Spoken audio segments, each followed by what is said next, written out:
Good morning. I'm happy to see so many of you here after yesterday's party. I'm happy to announce the next speaker, Uwe Friedrichsen, with his talk, Road Movie Architecture, a different perspective on architectural design. Please welcome the speaker. So good morning, everybody. I hope you sort of recovered from the party yesterday, at least partially. Hope you had enough coffee for that. And I unfortunately wasn't able to attend, so I still had to make preparations for my talk, of course, as always in such situations. So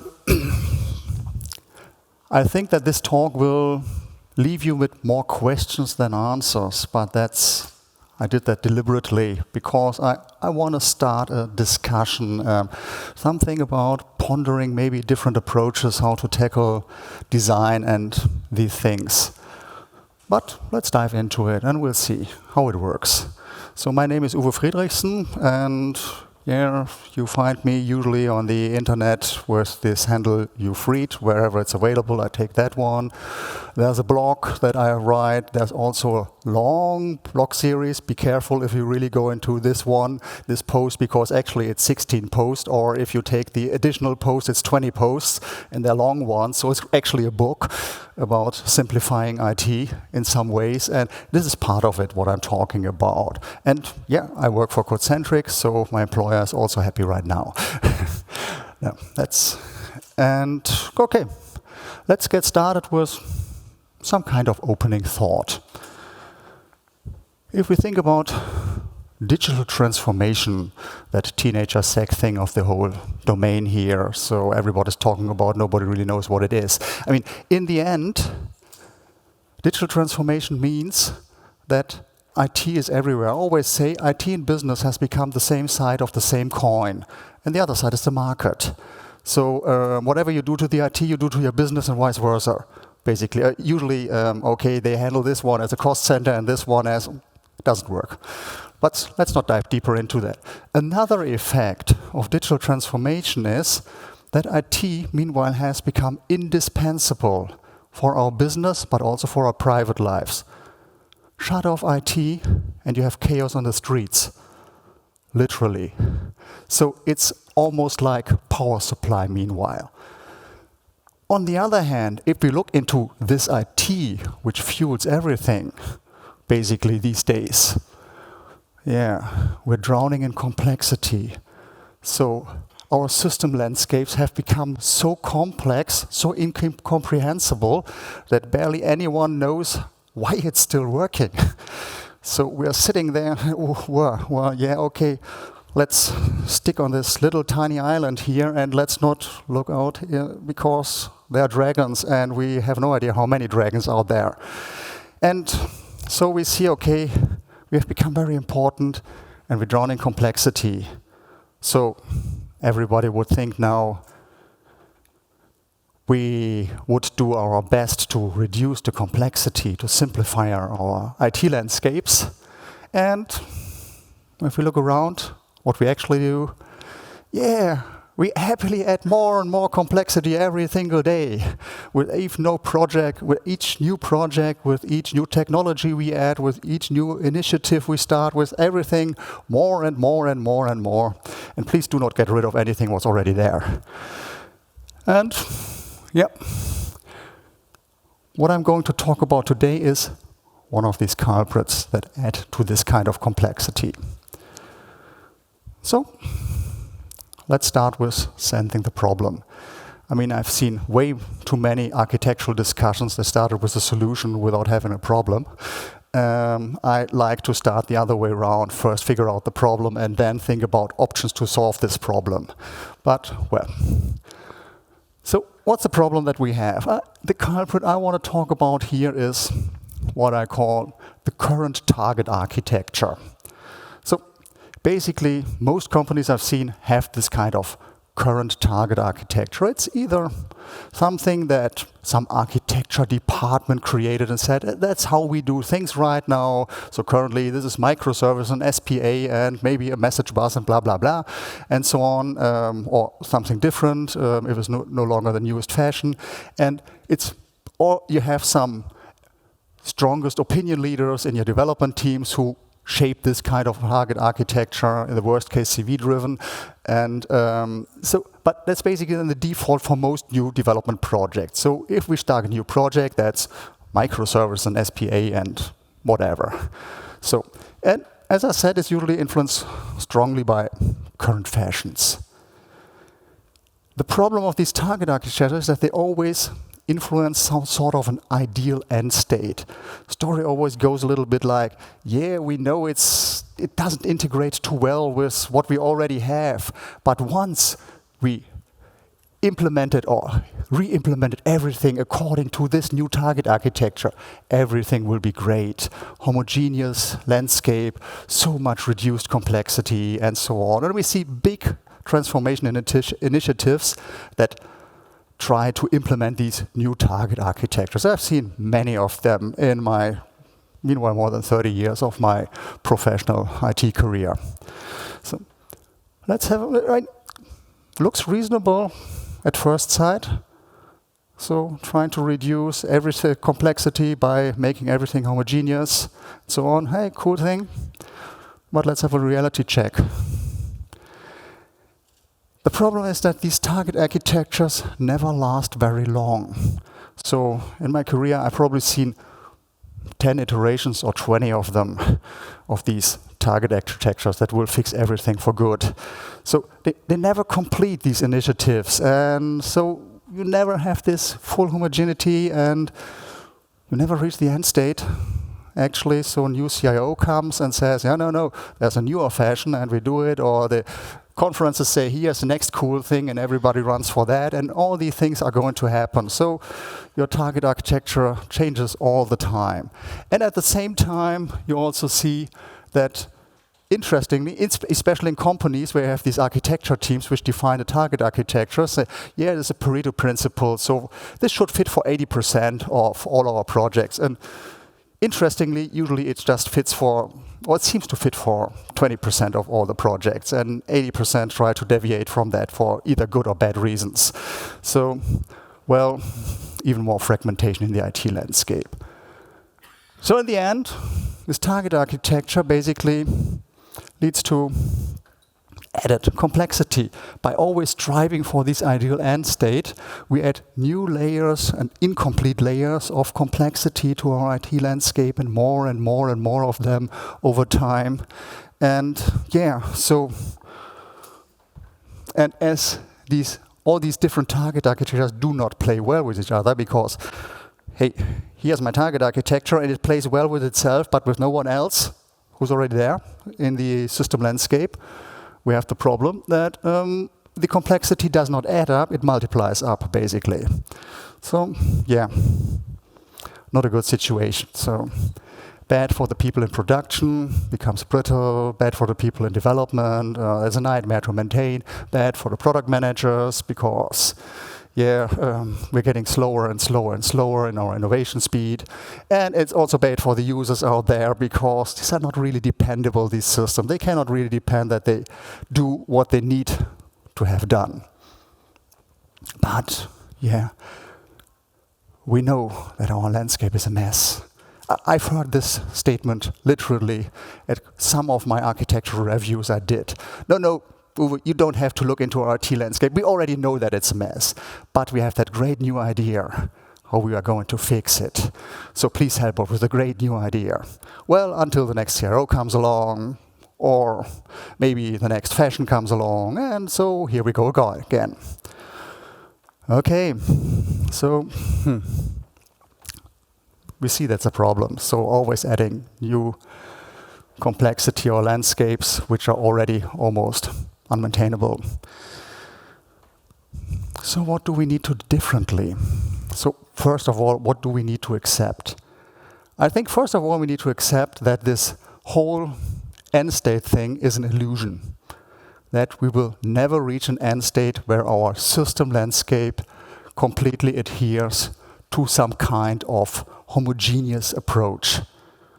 There is no such thing as an end state. we're always moving all the time. I mean, we need to move. We support an environment out there which also moves all the time. Technology evolves. The business evolves. Everything evolves all the time. We have to adapt dynamically to all these things. So there is no thing like such an end state. And all these initiatives usually stop at 5 or 10% completion before they take the next turn. Which, if we turn it around, means there are always multiple architectural styles, paradigms out there in your system landscape. And if you really accept that one, it will never be homogeneous. And you try to make a good design, then you need to take this kind of diversity of your IT system landscape into account. We sometimes reluctantly accept that diversity with humans is a good thing. We should also accept that it's a good thing inside the IT landscape. It's more important with humans, by the way, but still, I think it's also important here. So this means if we do that, we should try to create and design solutions and architectures that are sort of good citizens in our heterogeneous, diverse system landscape that do not add more complexity as necessary to the overall landscape. And that's what I try to call road movie architectures. So, like a participant in a good road movie. I mean, I don't mean this kind of road movie where it's raining all the time and everybody dies at the end. We already have a name for that in IT. It's called a project. But I mean these different kind of road movies where people wander from places to places and they find a way to fit in there and nicely interact with all the people who are always there, already there, that are all these people who are different than they are, and that they're able to leave the place later on without creating a mess. So if it's time to leave. So, and that's what I think we should try to achieve, these create systems that are sort of road movie architectures, or I also call it empathetic system design. So having empathy for what's already there and showing that in our design. Okay, sounds nice, but how to do it? And here it becomes fragmented again. So here's my current train of thought. I don't think I have the perfect answer for that. But I'm pondering that, and here's where I am right now at the moment. And I hope that we can spark a discussion, and maybe you will find or have some good ideas how to do things better. And maybe you can share that next year at KanDDDinsky or something like that. And or have a great discussion out there, either with me or someone else. So how to do things differently. So here are my ideas. I think that a good architecture that does not increase complexity too much should exhibit 3 properties at least, probably more, but the 3 ones. The first one is, I call it should be collaborative and inclusive. So it should play well with all the other systems which are out there. And from the perspective of the other systems. So it shouldn't say, why, you can send me events. And yeah, I listen to them, and for a system which is just knowing about a relational database and file transfer. I mean, the system, probably 99% of your systems have no idea about events. So at least if you're working in a bigger organization with a longer lasting IT landscape. So, and then traveling light, being able to leave the place. So it should be simple to remove. I mean, big parts of the complexity of our system landscape is due to the fact that it is almost impossible to remove these systems from our landscape. So it takes as long to remove them as it took to implement them, basically. So if you put 10,000 person days into creating a system, probably it takes you 10,000 person days to get rid of it. And that's not a good thing. It should be better. So, because therefore we still have these systems. I just had a review with some insurance company. They said, yeah, we have 3 policy systems actually, and they're architectural sketches, and we looked a little bit closer and we figured out it were actually 35 of them. And the oldest one went into production in 1974. It's almost half a century old, meanwhile. And they have no idea how to switch it off. Because nobody still, I think most people do not live anymore who created that system. And yeah, so they're in quite a big mess. And the architectural picture was already a mess with 3 systems. So, and it wasn't the biggest insurance company that you can imagine. So, I mean, I also had a talk to a CIO for a bigger company who said, yeah, we have about 9,000 systems in production. 9,000. I'm sure they have no idea about 5,000 what they are doing, at least. And the last thing is, it should be, I call it topical and flexible, so preserve its value. I mean, it's cool if you can move fast, if a system is new and young. But what about if the system is 10 years old, or 5 years, or 10 years, or 15, or 20 years? Can you still move fast with the system? So I think it creates a lot of value to create systems that still have value after many years and not just a liability. So, I mean, as Meyer Lehmann already, I always forget the name of his paper, but he stated already in 1980, for software to preserve its value, we need to constantly change it because the world we're reflecting constantly changes. So if software loses its changeability, it loses its value. It deteriorates by definition. So we have to make sure in some way that it keeps its value. Let's look a little bit closer at these 3 ones. So collaborative, inclusive. So simple to be used by other systems. That means actually we have to design integration-first systems. So not only looking at, yeah, here's my thing and here, that's how cool is the technology and how good is it, do we still fit the current paradigms and all these things? And yeah, we have to integrate with other things. Yeah, well, no idea. Can we outsource that to the other persons who need to integrate with our system? So, seen the strangest things. So, my personal benchmark is, say, some other application is able to use my system within 1 day. I know that's a hard one to achieve, but think about it. It's possible within 1 day. You are all able to use Stripe within 1 day. Each one of you. Why isn't it possible with your systems that you build? Oh, no, not you, of course, the other ones. Sorry, my fault. The systems I design. So the systems I do, yeah. Okay, and traveling light. So simple to move from system landscape, and that brings me to this idea for construction for deconstruction, right? I once read a post on LinkedIn. So LinkedIn is good for something sometimes, not always, but sometimes it's useful. And it was a really interesting post where somebody wrote about construction for deconstruction. So if you have a street festival and you have these stages over there, and then these people who create the stages, they will have a visit up front before the festival from the police chief and the fire brigade chief, who's telling them, you know, have a great time with the festival, but if anything happens within the area of the street festival, and we have to go there with our fire brigade or with our police, anything, your stage needs to be gone within 1 hour. And if it's not gone, you're in deep trouble. So if we in IT would have built this stage, we would have built it into concrete, into the ground, we have welded it to the next buildings, we have put hooks in there, we have soldered everything instead losing plugs and everything like that. So that it's almost impossible to get rid of that 10 years later without destroying the whole place. So, and construction for deconstruction. How do we design systems that, in the best case, I would say again, another bold benchmark, could shut down within a single day. I mean, a single day is really, really hard.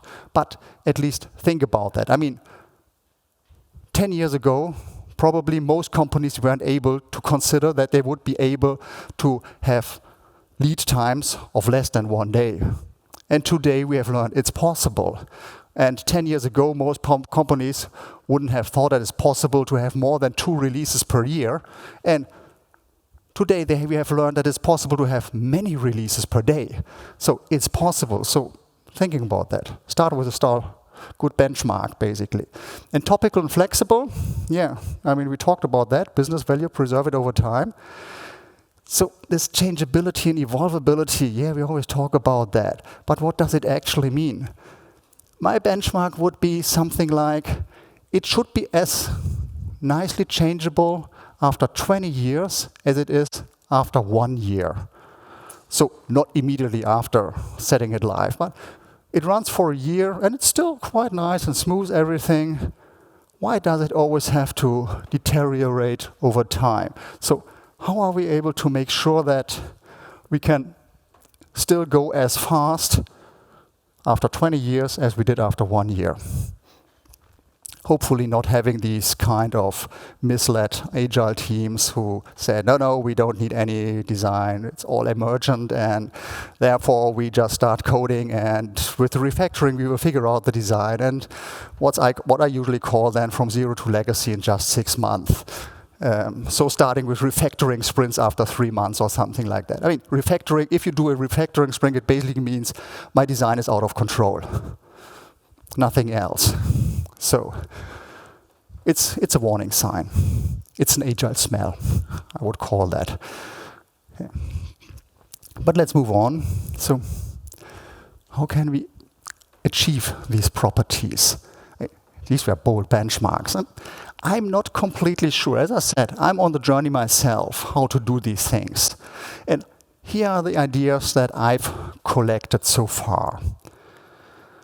Collaborative inclusive. So I would start with minimal, well-documented APIs. That's 2 things, minimal and well-documented. Minimal basically means, let's put it the other way around. If you have a big, huge API with lots of methods and lots of parameters and all the calls, it's very likely that you expose your implementation, your concepts, your internals. And if you do that, these are not very user-friendly, because the users of your API, they have to solve their own problem. Their cognitive load is basically, or their cognitive capacity is basically soaked up with the problem they try to solve. And they just want to use you to get a piece of their problem solved. So they have a question that they would ask you and then expect some kind of answer from you. So outsourcing a bit of that problem. But if you just expose all your internals, your implementation, your concepts, so they do not only have to learn about their problems, they also have to learn about your problem and how you solved and how your concepts are. So you duplicated their cognitive load. And therefore, it's a bad thing. So it's not usage-friendly. Usage-friendly thing is answering just the questions these people have.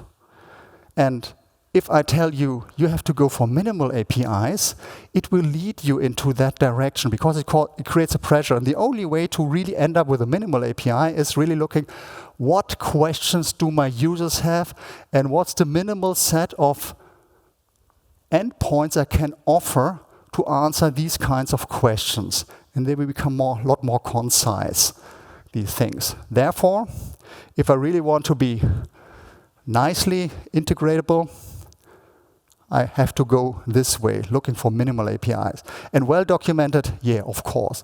I mean, I will talk about documentation a little bit more in the time, and I still have all these discussions with development teams and also with managers and so on, with this misled agile thought, yeah, but this documentation, that's an agile smell, isn't it? I mean, we don't need to document. It's already in the manifesto. The software is everything. Documentation is nothing. And well, read again.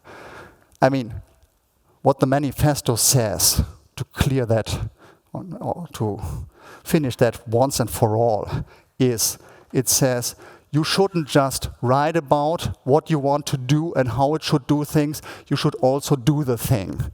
It never said anything about that you should provide great documentation for the users or the people who come after you and so on. I mean, documentation is a means to transport information across time or space. And if you're all in the same room and discuss a design and so on, yeah, you can also do that on the notebook if it's possible. And sometimes you need a whiteboard and so on. It's all fine.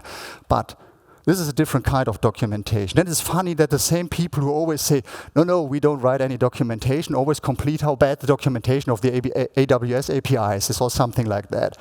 I mean, it's tons better, light years better than the documentation they write. And still they complain. So try to write the documentation that you expect from others.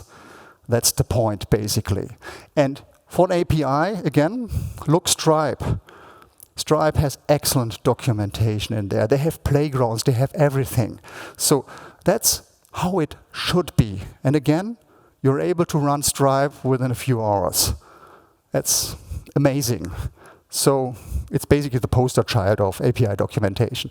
But we don't actually need to be that good, but a little bit closer to that than the pet store example of the OpenO API documentation. Find pet by ID, documentation finds pet by IT. Well, great, thanks a lot for nothing. Yeah. So, minimal well-documented APIs. The next one is a little bit more complicated. It gives us more options. If we're able to create more possibilities, so to keep the need for synchronous responses at the functional level, not the technical level, the functional level. These are two different things. People always say, yeah, we're loosely coupled because we have a message bus in between. No, you're not. You may be loosely coupled, but you're not necessarily loosely coupled. It's on the functional level. If somebody sits out there who expects a response from you within 500 milliseconds, it doesn't matter if it's a REST API call, a GraphQL call, a gRPC call, or event bus.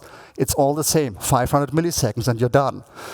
So it's on the functional level. And if you're able to design your system in a way that you do not immediately need a response, you create more options for integration. You can also go with something old-fashioned but very robust, like a transfer table or a transfer file and batch processing and all these things. So it gives you a lot more options if you have that. And of course, last but not least, you may use the nice fancy things that current technology offers you. REST, GraphQL, events, gRPC, you name it. I don't care, it's all okay. But keep in mind, barely any system in your system landscape speaks these languages. Maybe REST, meanwhile, after more than 20 years.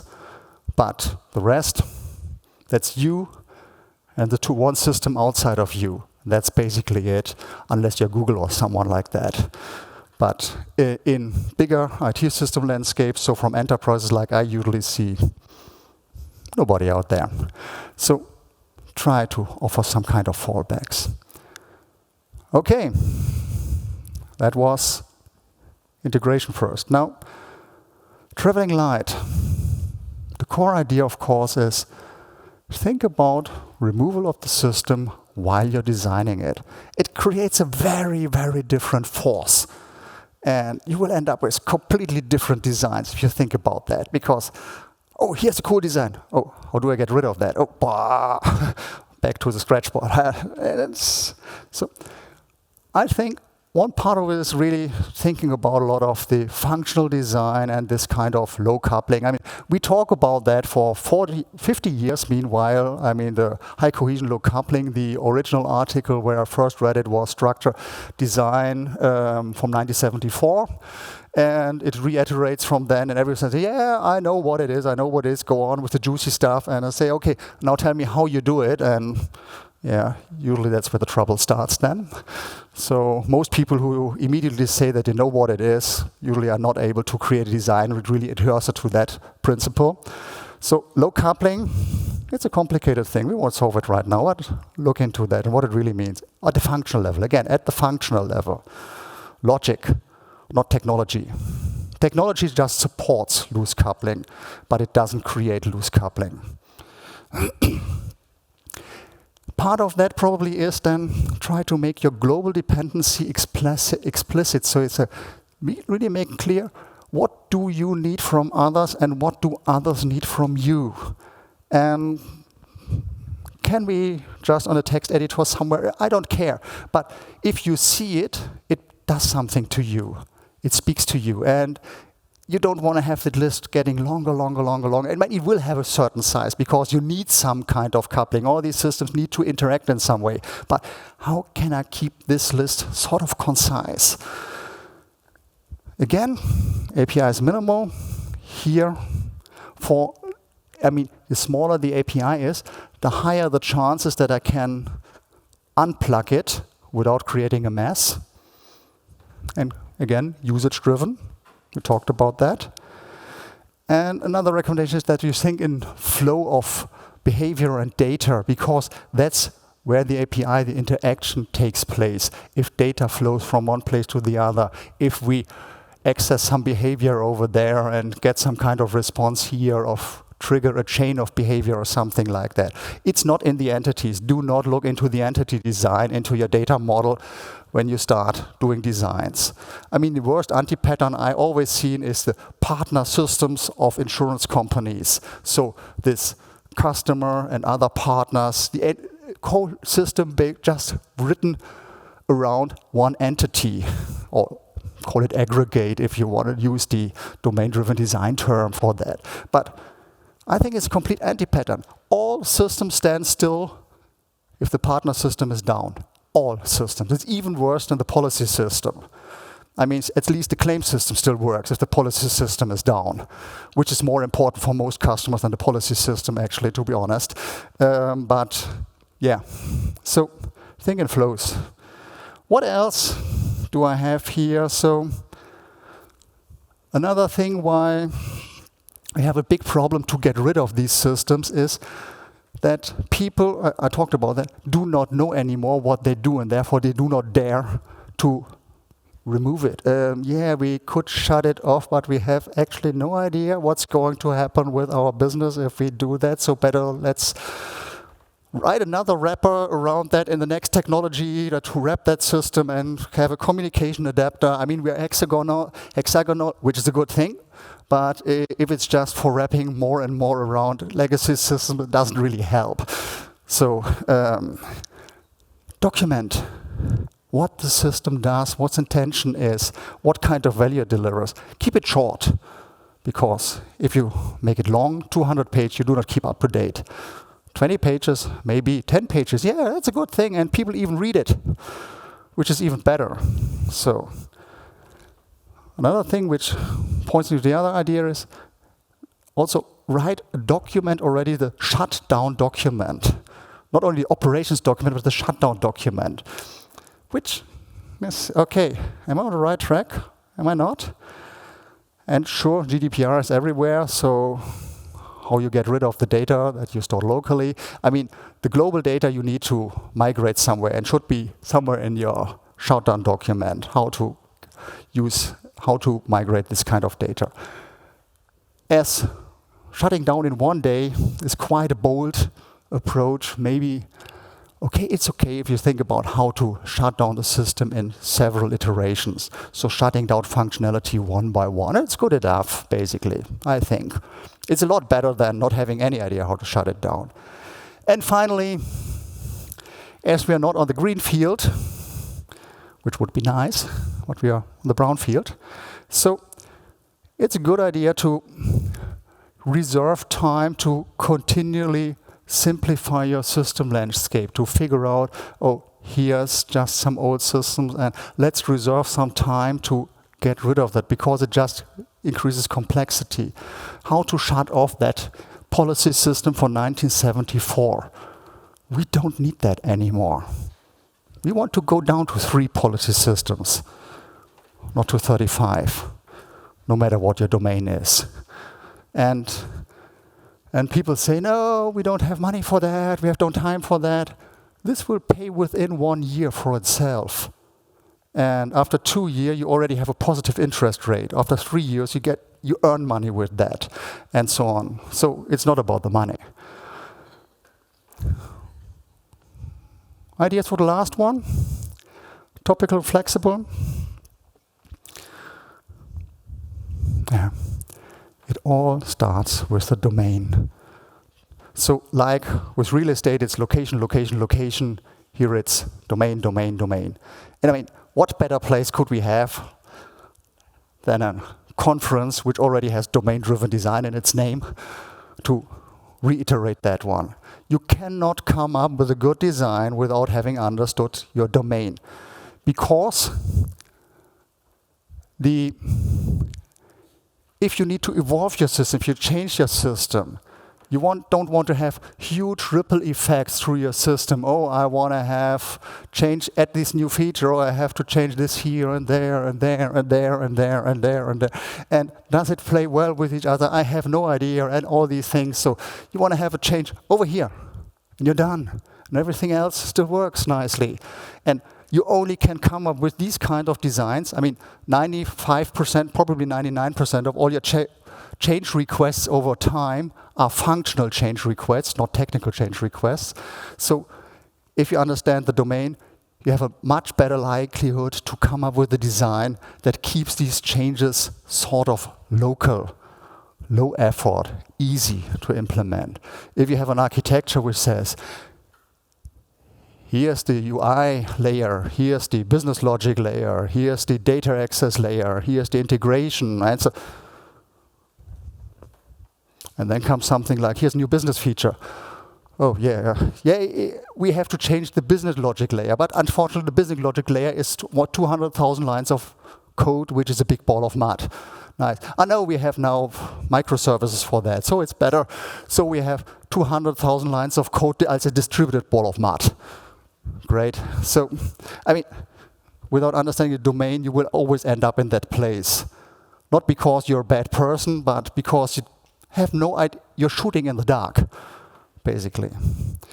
And so also inside your application, low coupling, high cohesion, and really try to understand what it means. And again, it's at the functional level. It's not at the technical level. Technology supports. The functional level decides if you're low coupled or highly coupled. Nothing else.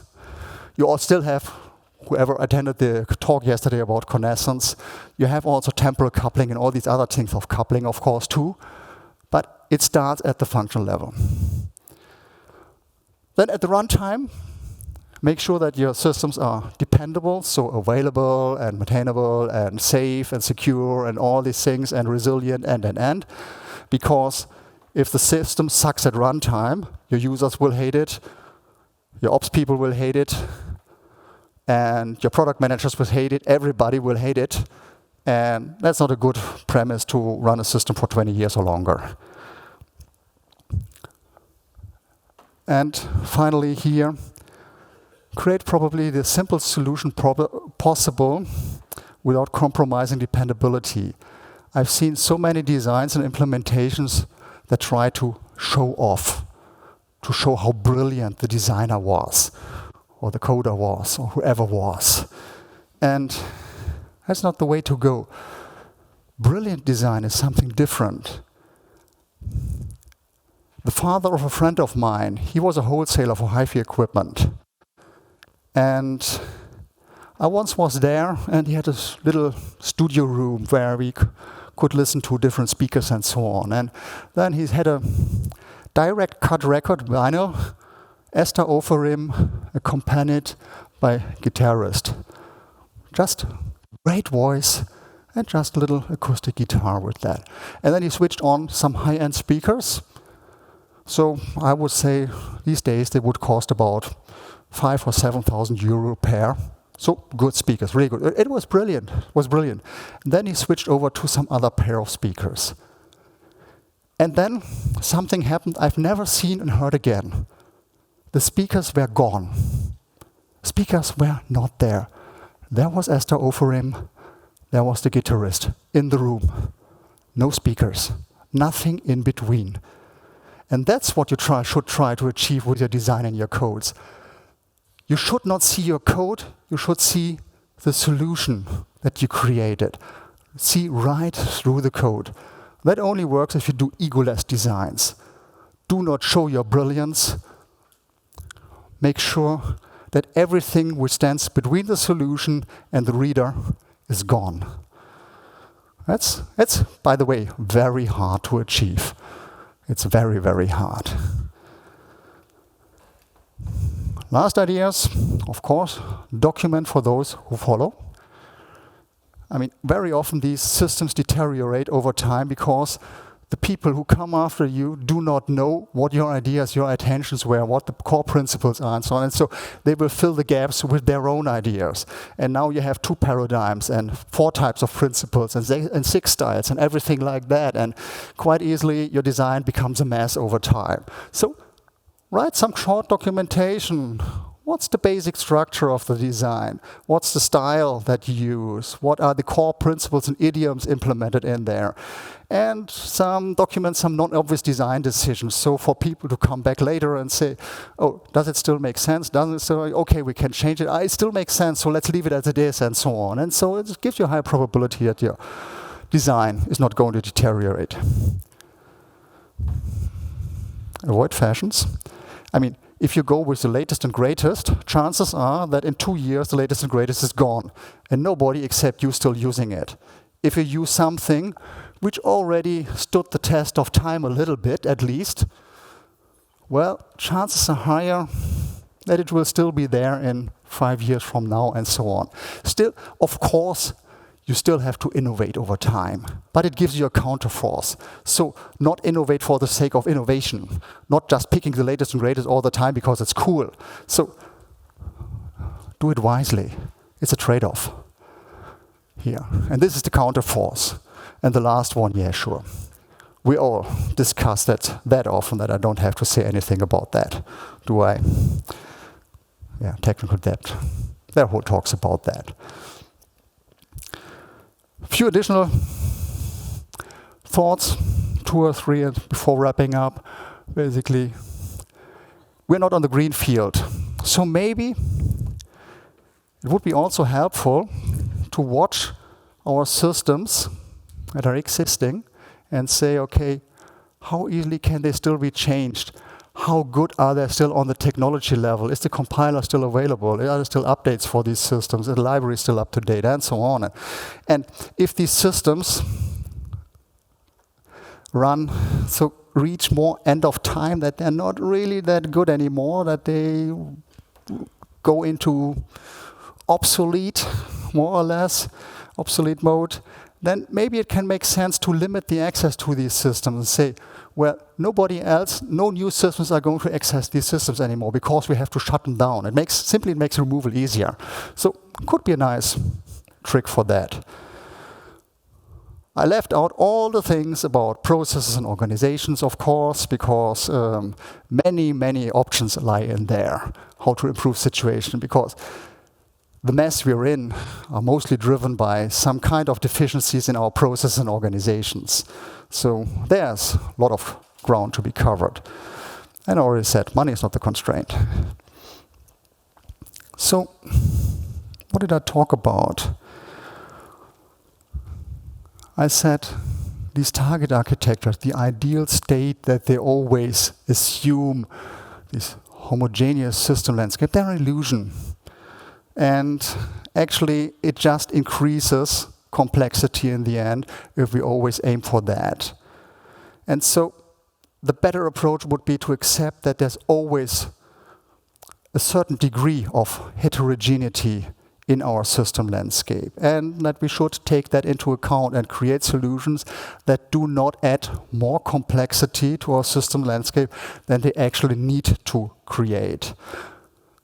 My ideas about that was this thing about empathetic system design, or road movie architecture, I call them. So integration first systems, construction for deconstruction, and making sure that systems are useful in the long run. And to close it all down, because, as I said, these thoughts are not complete. I want them to be a starting point for discussion, for pondering, a little bit of food for thought. And I would like to add a closing thought for that. And I started with the observation that IT has become indispensable for business and private lives. And here's a quote that really resonated with me. ultimately, design is a tool to enhance our humanity. Ilse Crawford is a famous interior designer, and she creates great interior designs. And what she always tries to achieve is that people feel better in the rooms she designs. And we also create designs. And we create designs that people depend on, that need to be there, that are available. So we have a lot of responsibility and we have a lot of power. You know the Peter Parker dilemma. With a lot of power, there comes a lot of responsibility.